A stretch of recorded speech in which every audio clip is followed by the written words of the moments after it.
This agent generates $1 million plus buyers and sellers from Instagram every single month like clockwork for free. Let's break it down. Today's episode is a deep dive interview with a rock star realtor and one of our coaching clients, Sam RP, who's in Boston, Massachusetts, and his Instagram strategy that's led to, we're going to break all this down in the interview, of course, into massive detail, but he's added over 20,000 followers organically. He has an Instagram story strategy for generating leads that is allowing him to generate $1 million plus price point buyer or seller every single month like clockwork. This year, as the strategy has been developing, he'll do about 10 million in volume additional business just from this Instagram strategy. And it's all costing him a big fat $0. It's free. There's no fancy camera equipment, nothing like that. And what I love about this strategy that Sam is deploying is it takes into effect the new rules of Instagram. Instagram's algorithm is different. The way you make content is different. If you have not updated your strategy on Instagram in the past year or two, then this is a must-watch episode because maybe you rip off and duplicate what Sam does, or maybe you take the broader principles and you apply it to your content, your direction, your marketing mix on Instagram. Any which way you slice it, I'm just super glad you're here to watch or listen. So welcome to This Week in Marketing. My name is Jason Pantana. I'm your host and interviewer today. And if you're new to the channel, go ahead and do the stuff. Hit the big red subscribe button, the little bell icon next to it, so you can stay in the know with all of our latest episodes and content designed to help you level up your marketing. And with that being said, I want to just kind of set the tone for this interview. My objective as your interviewer is to ask all the questions that are pertinent so you can leave this episode with a firm grasp of exactly how to execute this strategy that's worked so effectively for Sam RP. So without me saying anything more, let's jump straight into my interview with Sam RP. Sam RP, thank you so much for coming on to the podcast. I am very excited to break down your strategy for Instagram. It has been super effective.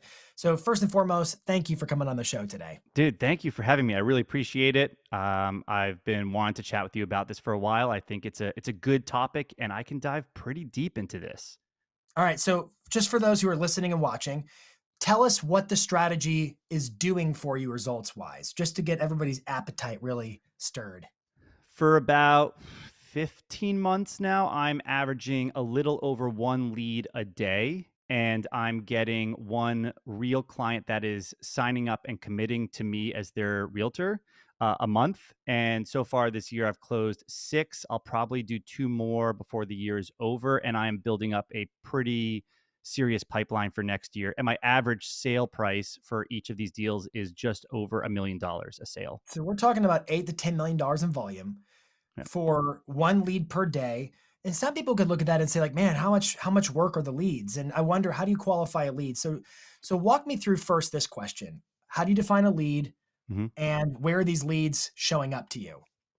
Yeah. So I am calling it a lead from a very broad point of view.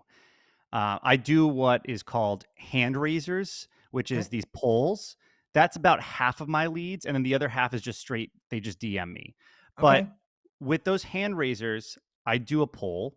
I'll ask a question. Let's keep it very simple. You know, who has the goal of buying a home before the year is over, right? And then you have a couple of options to choose. They will vote. And then I will follow up the next day with every single person that voted. There could be 20 or 30 people that voted. So in my point of view, I'm calling each one of those people who vote a lead. Now, do I hear back from all of them? Not necessarily, but I view this as essentially a virtual digital open house, right? If you're hosting an open house, people will walk in off the street. Some people will sign in. Some people might not. Some people will get back to you and some people won't. So this is my open house that I'm having every week to my audience of now almost 25,000 people. All right, so let me just break down what I heard really fast. So the mechanism by which you're generating most of your leads is through an Instagram story using one of their polls. So within Instagram stories, there's that little sticker icon and they have an option called polls where you can say, how do you feel about this? A, B, C, D, and people can see your stories.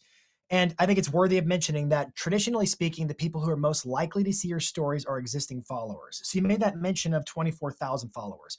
We're going to have to circle back to, you had to grow an audience so that you could cash in on that audience by making lead generating offers. I think you calling these hand raisers makes all the sense in the world. I mean, a lead, this is the way I talk about leads. A lead is anybody who raises their hand to take receipt of a specific real estate offer. So you're putting out an offer or a question that is real estate intent inducing, I guess. and then Yes. they click A, B, C, or D, whatever the options they're presented with are. And with Instagram stories, it lets you know who voted what, and it gives you the ability to hit the little paper airplane and then DM them privately. So it seems like Exactly. the real work is you do an Instagram story, they respond, you DM them privately. A couple of follow up questions. I want to know, how often are you doing these stories and how many DMs will you send before you cut bait? I would like to be doing this once a week. Okay. Sometimes my weeks get just too overworked and I forget. Hmm. And sometimes the week before got so hectic with it was such a successful poll that I just don't have the time. But ideally once a week in a perfect All right. world.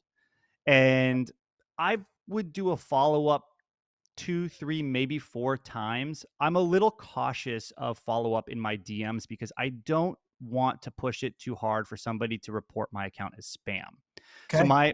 my goal is really to try to get contact information, an email and a phone number as quickly as I can, and then from there, I'm gonna do follow-up outside of the DMs. I'm a little cautious on pushing a little too hard. Like, if I have someone's Get it. email address or phone number, I will follow up 5, 6, 7 times, but in the Yep. DMs, only a couple times because I really wanna make sure I don't lose my Good account. advice. So I'm looking at right now, you sent me some screenshots of some of the stories you've published in the past. Yeah. And I'm going to characterize this for anybody listening or watching as what we call a calibrated question. Yes. This is a yes no styled question, but it's calibrated in the sense that yes puts you in this category, no puts you in that category. So you're separating, in a way, wheat from chaff in terms of knowing what to do with folks based upon their responses. This question you wrote was, it said, we're halfway through 2024. And so obviously this was a few months ago. We're Yep. halfway through 2024. By the way, we're recording this. It's currently end of October 2024. This story was, we're halfway through the year. Who still has the goal of buying a home before the year's up? And you presented three options, A, B, and C. And I love the way you chose options because it didn't really matter how they voted. It was going to work for you no matter what. Yes. Option one says, me, can my team help you? Or can our team help? Which I love the idea that you're implanting the idea that you have a team. Oh, he has a Mhm. team. I get that now. Option two was me, but I'm looking to buy elsewhere. Option three was I'm actually thinking about selling my home. And so 39% of your people said that I'm actually thinking about selling my home. What might a DM response look like from you on that? My goal there would be to find out where they live, and so it would be something along the lines of, we'll love to see how I always say, I'd love to see how my team can help. I'm curious, do you currently live in the greater Boston area? Because sometimes I've been pretty targeted with creating a follower base that is local to Boston. The majority of the people are local to I'm going to get Boston. to that. Mhm. Yeah. But occasionally I will get people who are 30, 40, 50 minutes out in the suburbs, and I don't really go that far. Okay. And so occasionally I will get leads that are just very far away and Mm. I can't service them, but I'll do my best to introduce them to somebody who can. But that's my kind of my first qualifying question. Okay. So you're going to go straight to what it is they said and see, hey, where's your address? What if they responded with that first option that says, me, can your team help? How would you respond to that one? Typically go right into it and say, we'll love to see how my team and I can help. Um, It depends. I've done it a couple different ways. I have a buyer's guide. So sometimes I'll say, I would love to start by sending you our free buyer's guide. Can you send me over the best email address to send it to?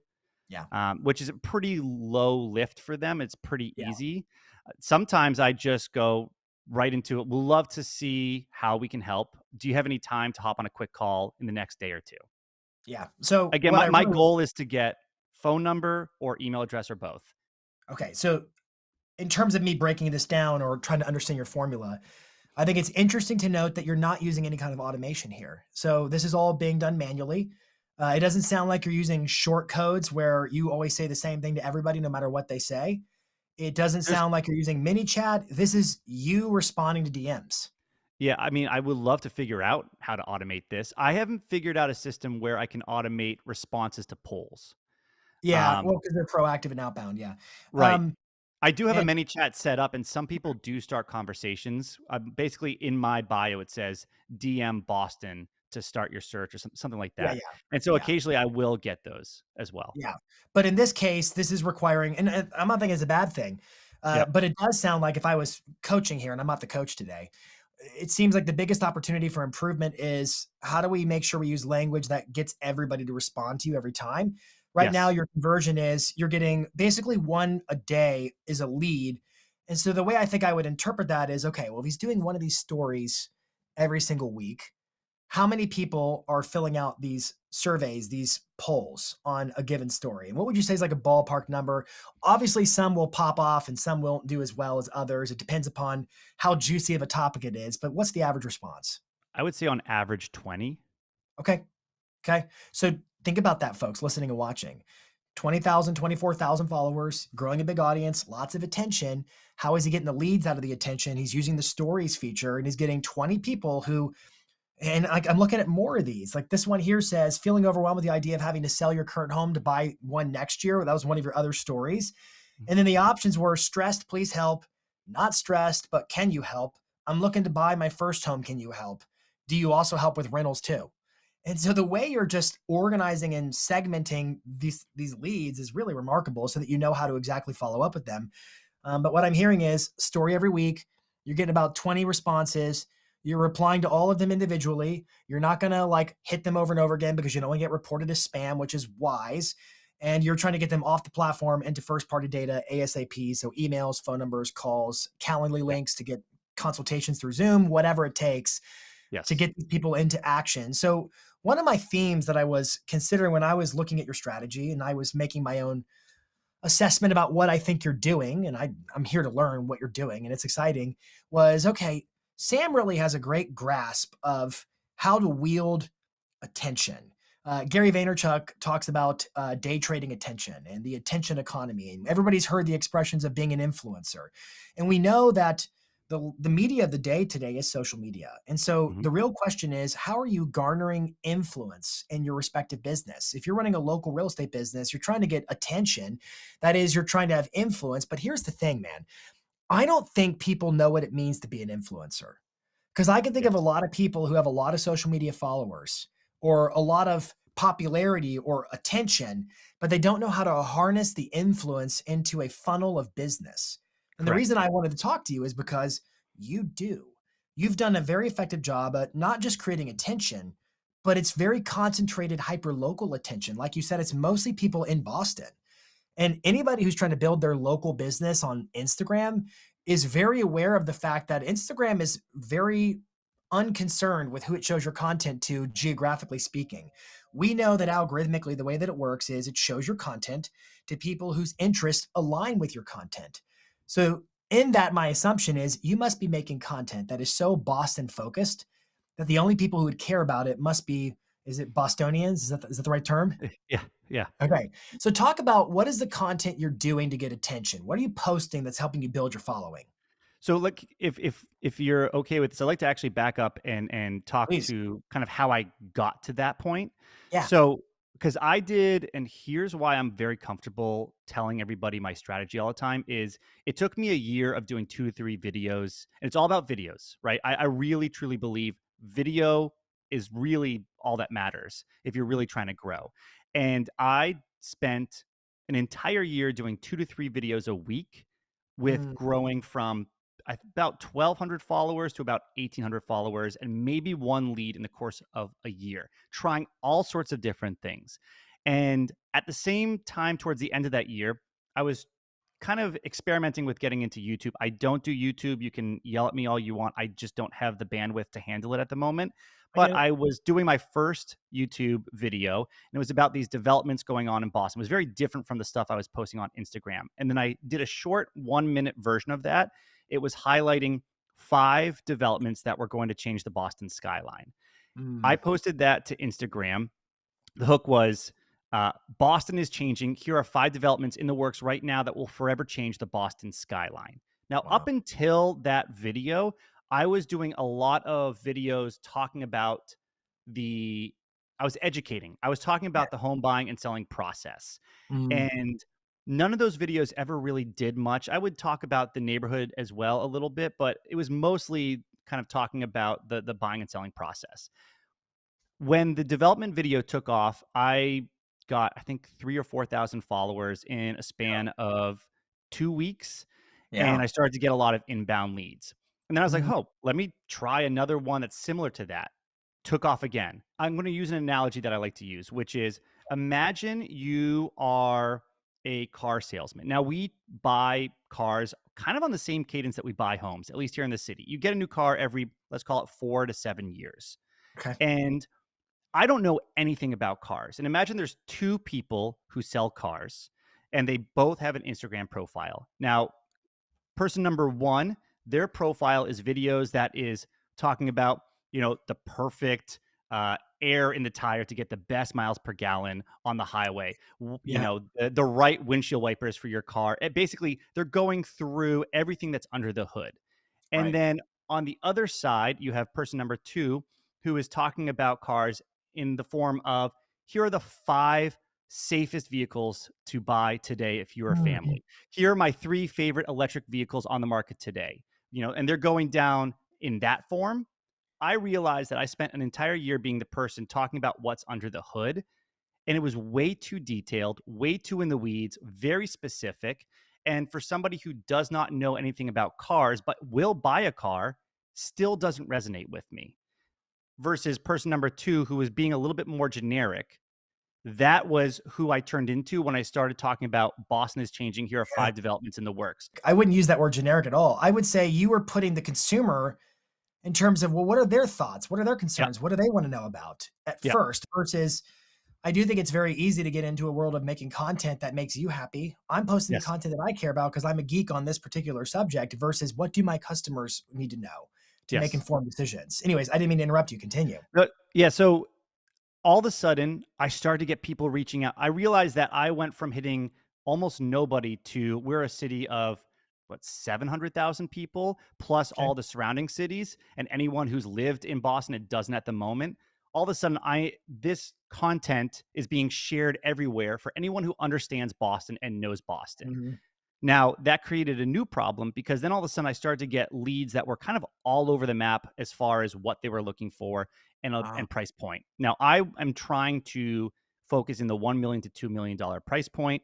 I was getting a lot of 300, 400, $500,000 buyers. And so mhm. then I started to think about, okay, what could I do that could still reach the same group of people, Right. but be a little bit more targeted on price point? And so then I tried a property tour. I said, we'll Mhm. see if this works. My coach at the time was like, just do a property tour. I think it'll work. I purposefully picked a property within the market that I focus in on and in that price point. I think it was like $1.8 million. That video immediately got 80,000 views. Mm. I did the next week the exact same property tour on a different property, slightly different location, but still within my market, still within that $1 to $2 million price point, 75,000 views. Another one the Time out. next week. Yeah. Talk about when you say a property tour, I can bet that our listeners, our viewers have a wide conception of what that is or isn't. Yes. Describe your videos. It is me with my iPhone, no gimbal, no nothing. Everybody can do this. I walk. It's from my point of view. There's no cuts. I So will you're not walk. even in it. All I see is I'm like the not in it. James Bond arm from the Yes. GoldenEye, right? Yeah, I'm yeah. not even in it. I am walking through the property facing out. So it's as if you were me walking through this property. It's sped up so you see everything in about a minute to a minute and a half. And Okay. then I'll come home and I'll record a voiceover. I'll add music, and that is it. Dude, in CapCut, is that where you're doing it? I'm doing Final Cut Pro, but Okay. just Okay. because I started using Final Cut Pro before CapCut existed. Okay. Yeah, it's fine. It's So but easy. anybody can do that. Now, are they always your listings? Never. No, I shouldn't say sorry. I shouldn't say never. I would say 75% of them are not my listings. And at the time when I started, none of them were my listings. So you get the Honestly, and consent from listing agents to go film their properties, and then those videos go viral on social yes, media, correct? Okay. yes, yes.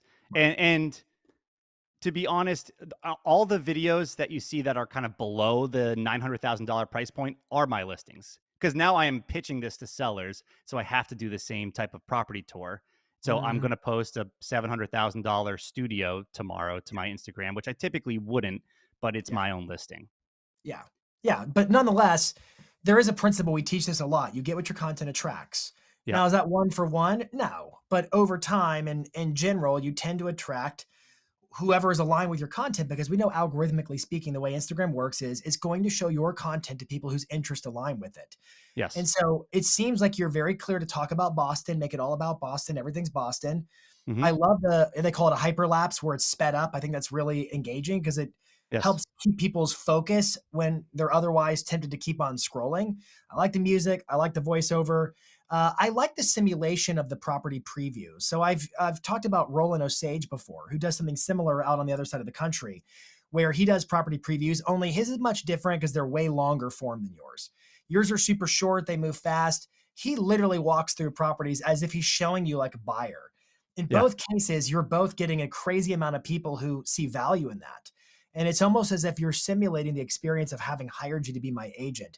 Would you say you're Yes. attracting more buyers or sellers or both? More buyers. No matter what I have done, I can talk for days about how well my listings perform. I am still attracting more buyers. And what's I your would theory say on that? I think that a lot of the sellers out there are already potentially connected with the agent that they were going to work with. Our friends at Fidelity National Financial have amazing research, and their research revealed that in America, 1 in 5 past clients will relist their properties with the agent that they used, despite Yeah. that 80 to 90% say they would. And so, this idea that they already have their listing agent in mind, I would argue against that. And I would also tell you, if you look at Zillow's research that just came out, Zillow says 1 in 3 sellers found their agent online. So they're looking Yeah. them up and researching them based upon um, who's the best qualified for the job. So I don't think that's it, but I do think it has a lot to do with the way you talk about what you're showing. And I think a lot of your can I offer a little bit of coaching? Just an Please. opinion. I'll take it.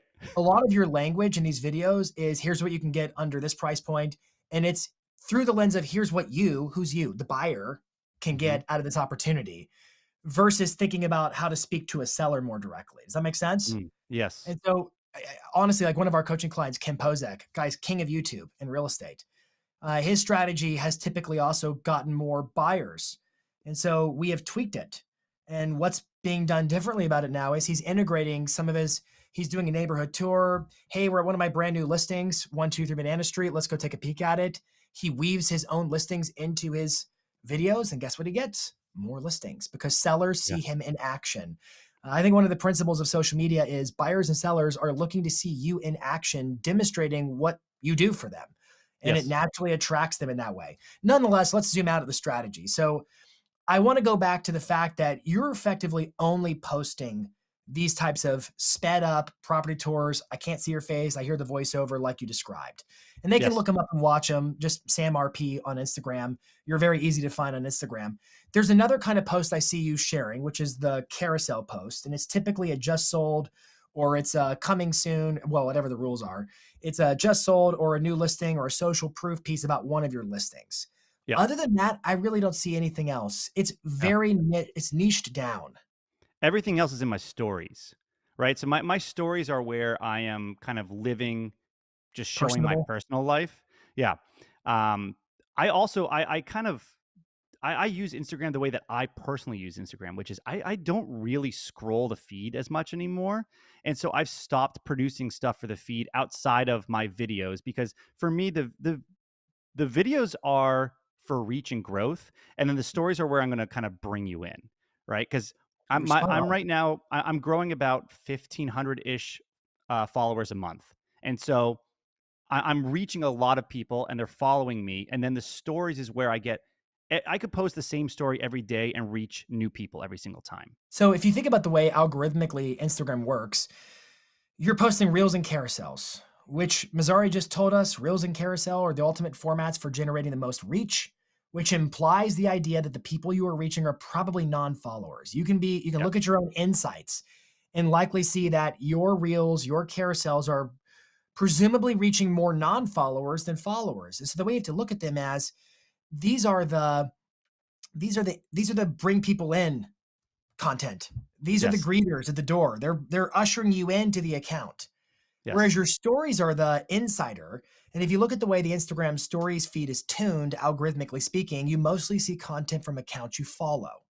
So Instagram's feed we know that in the main feed, the home feed, I think it's about currently half of the content you see in that home feed is AI suggested content, meaning it's not from accounts you follow. It's just being shown to you based upon your preferences and your interests that are detected by using the platform. And so that means if you're being seen in somebody's feed through AI suggestions, that they're seeing your content because the platform thinks they should see your content based upon interest. If you're scrolling the Reels feed, you're pretty much only seeing content that has anything to do with your interests.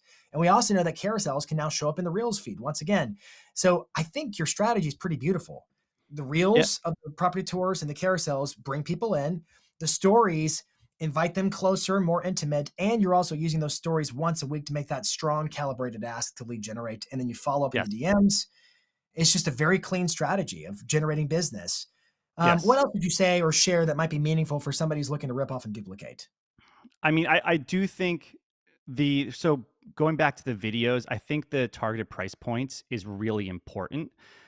If you show a lot of the same properties in the same price range and location, that is going to target your audience for you, right? That's Because it. you say we're putting out this content that most of my videos, the reach is 90% plus non-followers. Yeah. And if I'm reaching 90% non-followers, I want to be reaching the right people. And so Mhm. I'll bring new followers in from these videos highlighting a $1.2 million condo in Back Bay or wherever in my target area. And then I'll start engaging with them. And I've had people who have turned into clients who said, Sam, we want to work with you because we realize that you really highlight a lot of the properties that we're looking for. That's what I'm looking for. I'm trying to show the properties that I want to be selling. Mhm. And I think if you focus in on that, you'll attract the right audience. And the other thing too is I haven't changed it up. And the reason why I haven't changed it up is it hasn't stopped working. That's So brilliant. if you get something that starts to work and it works the right way, you don't need to change it up. I can. We were talking before we started recording about how we both have music backgrounds, and Yeah. to me, I stumbled into the property tour being successful, but by the third one, I was like, this is my pop hit, and there's a reason why pop stars turn out the same type of sound and the same It's the pop hit over and formula. over again. Yeah, it's a formula, and I was like, I'm just going to create my pop hit over and over and over again until it just stops working, and it hasn't stopped working yet. And if you think about who you follow on Instagram, so for example, I can't think of her name, which is probably not a very good point to the argument I'm about to make right now. There's a young lady on Instagram who's like an AI machine learning expert. And every one of her videos has a certain stylistic look that is always consistent. It always is iPhone shot. She Yep. has the old school wired in headphones for her iPhone with the little microphone piece. She's always outside and she's always holding the microphone piece up and sharing some kind of a tip or knowledge about AI that's super deep and interesting. There is a visual aesthetic to that show. If you think about TV shows, Friends, every episode is another episode of the same TV show. Any TV show you like is always another episode of the same TV show. And then people start to like a show and they keep watching every new episode. In the same way, not only are you priming Instagram's algorithm to have a better understanding of who your audience is and who to keep showing your new show to, but it has a clear understanding of who the viewership of the show is, and they keep watching the new episodes until they eventually say to you, you just show us all the properties we want to see. And Yeah. then it all comes together. And so I want to go back to the very beginning. So you said you're getting leads two ways from Instagram. Either A, Yes. they're reacting to your stories, which we already broke that down. Yeah. B is they're literally just reaching out to you on their own volition. What does that Yeah. look like? And then we'll wrap up. They will literally send me a property tour that I did in my DM and say, "Hey, can you tell me more about this?" Mm, And I will say one of the things that is helpful here in Massachusetts that cannot be replicated most other places is we don't have clear cooperation here in Massachusetts. So I can do coming soon properties, yeah, which is very, very helpful because they don't know where else to find this. But yeah. still, I've had properties that have been sitting on the market for 4 months, and I'll go and do a property tour of it. And then I will get people who will DM me and be like, "Hey, can you tell me more about this?" And it's like, this has been on the market forever. Like, Yeah, but let's go to an analogy. Like let's pretend we're selling cars again. yep, And I could go to the manufacturer's website or the dealership's website and look through their inventory. But I would way rather have a really good, charismatic salesperson who can go out and do videos and tours and show me what's on the lot, whether it's on the lot or not on the lot, coming soon or not. I'm still looking for commentary and input. And what I love about your strategy, and I know that Roland Osage has a comparable strategy, it just puts you in the position of doing the thing the person's hiring you to do. It shows me Yes. what it's like working with you before I choose to work with you. And it creates within me a demand for those services. Now, for Yeah. anybody watching who thinks, okay, if I want more buyers, this is great. If I want more sellers, I stand by what I said before. It's all about who you're talking to. So Mhm. my argument it is, and I'd be curious for you to test this when, if and when this stops working or it's some other channel that you set up, what would it be like to do the tours, but talking to the seller versus talking to the buyer in terms of creating a sense of who you're making the content for and letting it attract that natural audience and seeing what happens? I'm gonna try this literally with my next property tours. I already have an idea of how to pivot to talk Yeah. about here's how I sold this property, or Yeah. here's how we beat the Zillow estimate by X amount of dollars, or whatever. So Yeah. I think there's an approach there. And the other thing, real quick before we end, I did think Yeah. of a tip while you were talking. A Yeah. very useful tip for people that I I figured out because I struggled with this in the beginning is with my voiceovers, I script them. And so Okay. I will have my minute and a half video is edited already, and I'll play it on a loop, and I'll sit there with a Word doc open, and I'll just type it out, and I'll speak as I'm watching it. Yep. And if all of a sudden I'm talking about something and I've already kind of walked past that thing I'm talking about, I realize I need to go back and edit it. And then what I'll do is I will go off to my other room. I'll plug in my mic and I'll record just reading my script. There's no video on the screen or anything Yep. because I've already timed it out. I know the flow. It's so much easier because in the beginning I was trying to just wing it and I could not do it. Couldn't If you keep up with the pace of change. you just I couldn't do it. If you script it, you're going to be able to highlight all the things that matter, Yep. and you can fill in the boring spots with banter, right? Like those boring spots when you're walking up and down stairs or down a long hallway where there's nothing to see. That's when you add other context about the property that you're not going to see in the video, or you add some Mm. color that shows your personality. That script will really helpful. It's really helpful there. Could I double down on your point and give you one more idea and then we'll wrap? Yes. Yes, please. Okay. So you could take your video before you do the script and you could load it into ChatGPT. And you can say to ChatGPT, I've done this before. You can say, hey, I speak on average this many words per minute. You're going to write a voiceover script for this video. I want you to detect the scenes of the video. If and when a scene is a boring hallway or something like that, I want you to provide additional commentary that includes this point, this point, this point, and this point. But I want you to create a script for me that has an opening hook and engages the viewer the whole way through that times out to be perfect with the duration of this video. And then it will analyze your video. It will break down the scenes that it sees into this was the hallway, this was the drone shot, this was this. And it may, they have errors sometimes. So maybe do it twice if it gives you an error. But I was testing that and it works and it It can write your works. script for you. It worked and it can write your script for you and you just go read the thing and you're done. Amazing. I didn't even know that's possible. I'm trying that out. You should That will try that. because that's the thing that takes me the most time is actually writing the script. Yeah. So you gotta, what I would do is do a recording of you talking so it can figure out how many words per minute is that, or just do a calculation of how many words per minute was that. And then that way you know how fast it has to write, how much time it has for the different scenes. And then it just sequences the whole thing out. Anyways, dude, this has been incredibly helpful. Thank you for coming on the show today and talking about your strategy. I I really am impressed by what you're doing, and I think it's just getting started. And I Thank also you. make the argument going back to what we said before. The game is changing. The way in which consumers find agents they want to hire, buying, selling, etc., is changing. And if you're not leveraging social and SEO and modern marketing, you're missing out. And so if you've watched this episode, Sam, do they have your permission to rip off and duplicate? Of course. I just hired a new agent. He started a month ago. He's never done anything in the business, and he's grown his following by 600 already, and he just got his first lead the other day. All right, dude, that's amazing. Thank you so much. They can connect with you, Sam RP on Instagram, R&D. And until next week, this is This Week in Marketing.